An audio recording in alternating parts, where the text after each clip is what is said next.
Question number 111 111 101 111 परिसीमा अधिनियम 1963 की किस धारा में सुखाधिकारों का चीर भोग द्वारा अर्जन उपबंधित किया गया? धारा 25, धारा 26, धारा 27 और धारा 28। तो जैसा कि हम जानते हैं चीर भोग द्वारा उपबंधन का जो प्रावधान है धारा 25 में किया गया कि अगर कोई भी व्यक्ति लगभग किसी भी प्रॉपर्टी पर बिना किसी विघ्न और प्रतिवादी की सहमति से निरंतर अगर 20 वर्ष तक कब्जा बनाए रखता है तो वह चीर भोग द्वारा उस संपत्ति पर क्या कर लेता है? स्थायित्व के रूप में सुखाधिकार प्राप्त कर लेता है।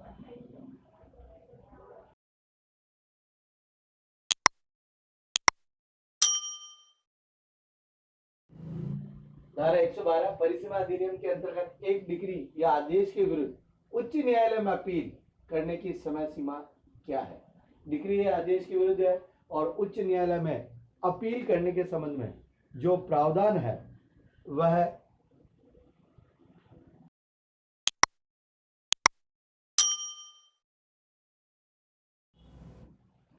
तो जहां धारा क्वेश्चन नंबर 113 जहां किसी वाद को दायर करने के लिए परिसीमा अधिनियम 1963 के अंतर्गत कोई सीमा नहीं दी गई है वहां उसकी समय सीमा क्या होगी?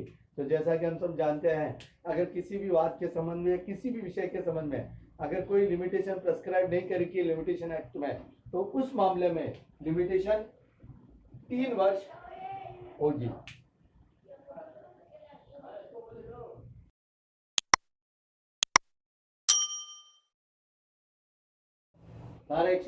प्रश्न नंबर 112 परिसीमा अधिनियम के अंतर्गत एक डिक्री या आदेश के विरुद्ध उच्च न्यायालय में अपील करने की समय सीमा क्या है? तो जैसा कि हम जानते हैं कि अगर सिविल न्यायालय द्वारा कोई डिक्री पारित की जाती है ऑर्डर या डिक्री तो उसके संबंध में अगर हाईकोर्ट में अपील है तो अपील करने के संबंध में जो लिमिटेशन है वो 90 दिन प्रेस्क्राइब कर रखी है।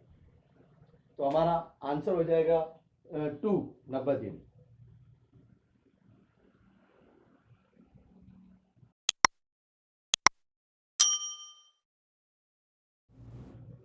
क्वेश्चन नंबर 114 परिसीमा अधिनियम 1963 की कौन सी धारा कपट या भूल से संबंधित प्रावधान करती है?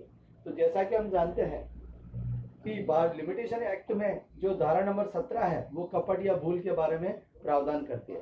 तो हमारे इन 4 ऑप्शनों में से धारा 17 तीसरे ऑप्शन में, तो हमारा आंसर हो जाएगा धारा नंबर 17 ऑप्शन नंबर 3।